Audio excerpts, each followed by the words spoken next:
Hello guys, welcome back. मैं हूं सोहेल और आप देख रहे हैं टेक्निकल ग्रीन स्टार चैनल। दोस्तों, आज की इस वीडियो में हम बात करने वाले हैं कि आप डीटीसी में कंडक्टर की जॉब के लिए किस तरीके से अप्लाई कर सकते हैं या फिर किस तरीके से आप एक डीटीसी के कंडक्टर बन सकते हैं। तो वीडियो को पूरी देखिएगा, मैं सभी जानकारी आपको डिटेल में स्टेप बाय स्टेप बताने वाला हूं पूरी इसी वीडियो में। तो सबसे पहले हम बात करेंगे कि आपको अप्लाई किस तरीके से करना है। यहाँ आप दो तरीके से अप्लाई कर सकते हैं, ऑनलाइन और ऑफ़लाइन दोनों तरीके से। सबसे पहले मैं आपको बता देता हूँ कि आप ऑफ़लाइन किस तरीके से अप्लाई करेंगे। तो ऑफ़लाइन अप्लाई करने के लिए आपको दिल्ली में कड़कड़डूमा कोर्ट, शायद आपने नाम सुना होगा कड़कड़डूमा कोर्ट का। तो जब कड़कड़डूमा कोर्ट के पास आप जाएंगे तो ठीक कड़कड़डूमा कोर्ट के पीछे बैक हैंड साइड में रोज़गार दफ्तर का एक ऑफिस है, एक पुरानी सी बिल्डिंग है। आप ठीक कड़कड़डूमा कोर्ट के बैक हैंड साइड में चले जाइए, वहाँ किसी से भी पूछ लेना कि रोज़गार दफ्तर कहाँ है। वैसे भी आपको दूर से ही नज़र आ जाएगा, एक पुराना सा बोर्ड लगा हुआ है और काफ़ी पुरानी सी बिल्डिंग है, काफ़ी बड़ी सी। आपको पता चल जाएगा यही है रोज़गार दफ्तर। बाकी आप किसी से पूछेंगे तो कोई भी वहाँ पर आपको बता देगा रोज़गार दफ्तर कहाँ है। बस आपको वहाँ अंदर चले जाना है। वहाँ लेफ़्ट हैंड साइड में आपको एक खिड़की नज़र आएगी, उस पर लिखा हुआ है रोज़गार दफ्तर। वहाँ पर अपना 10वीं और 12वीं के सर्टिफिकेट लेकर आप जाना और वहाँ आप वो ओरिजिनल सर्टिफिकेट देखेंगे और उनके नंबर आपके जो है ऑनलाइन चढ़ा देंगे। वहाँ उनसे आप बोल देना कि मुझे कंडक्टर की जॉब के लिए भी अप्लाई करना है। तो वो बहुत सारी जॉब्स की जो भी सरकारी एलडीसी क्लर्क के लिए रेलवे और एयरफोर्स वगैरह में आती हैं, निकलती रहती छोटी मोटी जॉब्स, उन सब पर आपका जो है एक रजिस्ट्रेशन हो जाएगा। इसी के साथ साथ कंडक्टर की जॉब के लिए भी आपका रजिस्ट्रेशन वहाँ से कर देंगे। अब बात करते हैं कि आप ऑनलाइन रजिस्ट्रेशन किस तरीके से कर सकते हैं। आप अपने मोबाइल से भी ऑनलाइन रजिस्ट्रेशन कर सकते हैं। मोबाइल में आप गूगल या क्रोम जो भी ब्राउज़र इस्तेमाल करते हैं उसमें जाइएगा, आप टाइप करना एम्प्लॉयमेंट एक्सचेंज। ये एक गवर्नमेंट वेबसाइट है, इस पर जाकर आपको अपना रजिस्ट्रेशन कराना होगा। अगर आपने इससे पहले कभी किसी भी प्रकार का कोई रजिस्ट्रेशन अपना करा है तो आप बहुत ही आसानी से ये रजिस्ट्रेशन कर पाएंगे। और अगर आप मोबाइल से नहीं कर सकते हैं तो दूसरा ऑप्शन ये है कि आप किसी भी साइबर कैफ़े पे जाइए और जाकर वहाँ बोलिए कि मुझे एम्प्लॉयमेंट एक्सचेंज में अपना रजिस्ट्रेशन करवाना है। वहाँ से भी आपका रजिस्ट्रेशन हो जाएगा। आपको 10वीं और 12वीं के इसी प्रकार से सर्टिफिकेट लेकर जाने होंगे और वो उनके सभी नंबर्स वगैरह उसमें ऐड करके आपका नाम वाम ऐड करके आपका रजिस्ट्रेशन कर देगा। बस यहाँ ध्यान ये रखना, आप वहाँ कंडक्टर की जॉब के लिए दो सिलेक्शन होते हैं, एक कंडक्टर एक बस कंडक्टर। तो अगर आपको डीटीसी कंडक्टर बनना है तो आप वहाँ पर जो सिलेक्ट ऑप्शन करवाएंगे वो बस कंडक्टर आप वहाँ सिलेक्ट करवाना। ऐसा मेरे साथ तो नहीं हुआ, लेकिन काफ़ी बार मुझे सुनने में आया है, एक आध जो मेरे साथ के लोग हैं उन्होंने बताया कि अगर एम्प्लॉयमेंट एक्सचेंज में रजिस्ट्रेशन कंडक्टर का होता है तो डीटीसी में कंडक्टर की जॉब के लिए अप्लाई हम नहीं कर सकते या वहाँ से वो लोग रिजेक्ट कर देते हैं। तो ध्यान रखना, बस कंडक्टर ही सिलेक्ट करवाना। तो ये तो बात हो गई आपके रजिस्ट्रेशन की, एप्लीकेशन की, आपने अप्लाई कर दिया। अब इसके बाद आपको क्या करना है? इसके बाद आपको रिक्वायरमेंट होगी फ़र्स्ट एड के कोर्स की। जी हाँ, फ़र्स्ट एड का कोर्स दिल्ली में मेरी जानकारी में दो जगह होता है, एक दिलशाद गार्डन में रेड क्रॉस हॉस्पिटल में और दूसरा खान मार्केट के पास सुजान सिंह पार्क में भी होता है। आप गूगल पे सर्च करेंगे तो सुजान सिंह पार्क का भी एड्रेस मिल जाएगा और आपको दिलशाद गार्डन का भी एड्रेस मिल जाएगा। आप इन दोनों जगह में कहीं भी जा कर के फ़र्स्ट एड का कोर्स कर लीजिए। इसकी क्लास 7 दिन की क्लास होती है और इसकी फ़ीस जब मैंने की थी समथिंग 500 रुपये में मैंने करी थी, उसके बाद फिर 1100 हो गई थी और इस समय शायद 1400 कुछ रुपये फ़ीस इसकी है फ़र्स्ट एड के कोर्स की। तो 7 दिन का ये कोर्स भी आप कर लेना और इसका जो सर्टिफिकेट आपको मिलेगा उसे अपने पास संभाल के रख लेना। अब आपको दूसरा काम ये करना है कि आपको IDTR का एक कोर्स करना होगा। ये एक बैच के लिए कोर्स होता है और इसकी क्लास आपकी 2 दिन चलती है। एक दिन आपको पढ़ाया जाएगा और अगले दिन आपसे टेस्ट लिया जाएगा और आपको सर्टिफिकेट इशू कर दिया जाएगा। अभी IDTR कहाँ से होती है इसके भी मैं आपको 2 एड्रेस बता देता हूँ। एक तो ये अपना दिल्ली में सराय काले खां का नाम आपने सुना होगा। सराय काले खां के पास एक ड्राइविंग लाइसेंस अथॉरिटी है, वहाँ से भी आप कर सकते हो। और दूसरा, अगर आप नॉर्थ ईस्ट की तरफ आओ तो यहाँ लोनी रोड पर ड्राइविंग अथॉरिटी है, तो वहाँ से भी आप मारुति सुजुकी के नाम से IDTR का यहाँ पर एक बहुत बड़ी अथॉरिटी बनी हुई है। आप यहाँ से भी IDTR का कोर्स कर सकते हो 2 दिन का। इसके बाद आपके पास 2 सर्टिफिकेट हो जाएंगे, एक फर्स्ट एड का सर्टिफिकेट और दूसरा IDTR का सर्टिफिकेट। अब ये दोनों सर्टिफिकेट लेकर आपको ड्राइविंग लाइसेंस जहाँ पर बनते हैं उस अथॉरिटी में जाना है। वहाँ जाकर आपको पता करना होगा कि कंडक्टरी लाइसेंस किस जगह बनते हैं। मैं लोनी अथॉरिटी के बारे में आपको बता दूंगा कि मैंने यहीं से बनवाया था, तो लोनी अथॉरिटी में बन जाता है बहुत ही आसानी से। अब ये दोनों सर्टिफिकेट लेकर जब आप लोनी अथॉरिटी या किसी भी अथॉरिटी में आप जाते हैं, वहाँ जाकर पूछताछ केंद्र पर आप पता करना कि कंडक्टरी लाइसेंस के लिए मुझे अप्लाई करना है, कैसे करना होगा। तो वो लोग आपको खुद बता देंगे कि यहाँ से आपको एक फ़ार्म मिलेगा, वो आपको फिलअप करना है।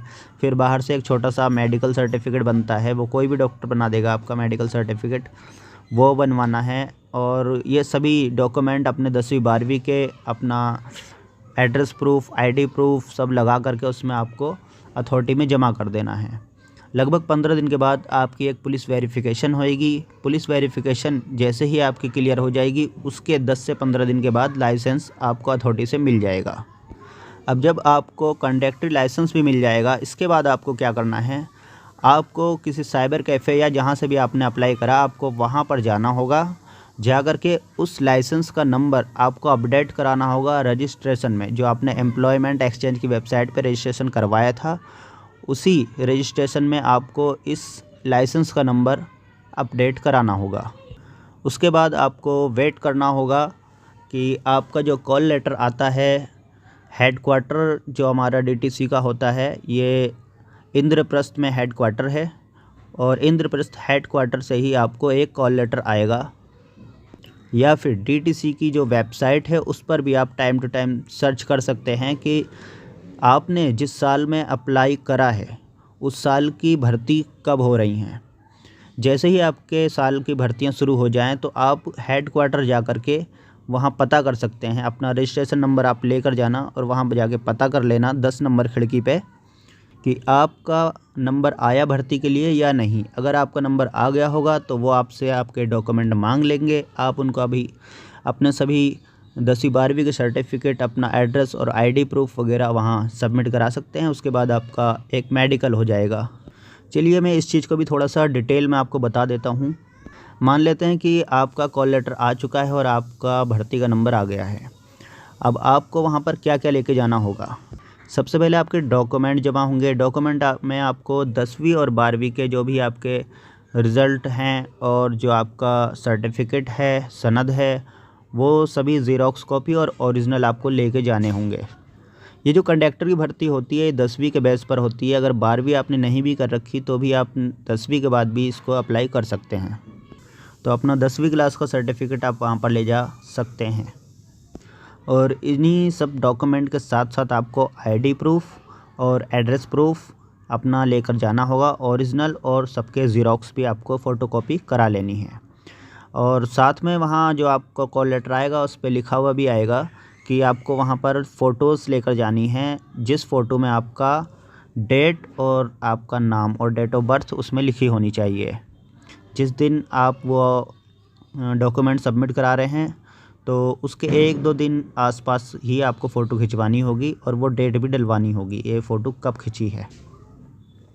और एक पासपोर्ट साइज़ फ़ोटोज़ जो होती हैं वो भी लगभग 3 से 4 आपको लेके जानी होंगी उस समय। बाकी आप वो फ़ोटोज़ कम से कम नहीं तो 20 से 25 खिंचवा के अपने पास रख लेना, क्योंकि वो लोग बार बार वो फ़ोटो मांगते रहते हैं और सेम फ़ोटो मांगते हैं। वो एक बार जो आपने फ़ोटो जमा करी है बार बार सेम फ़ोटो मांगेंगे, वही वाला।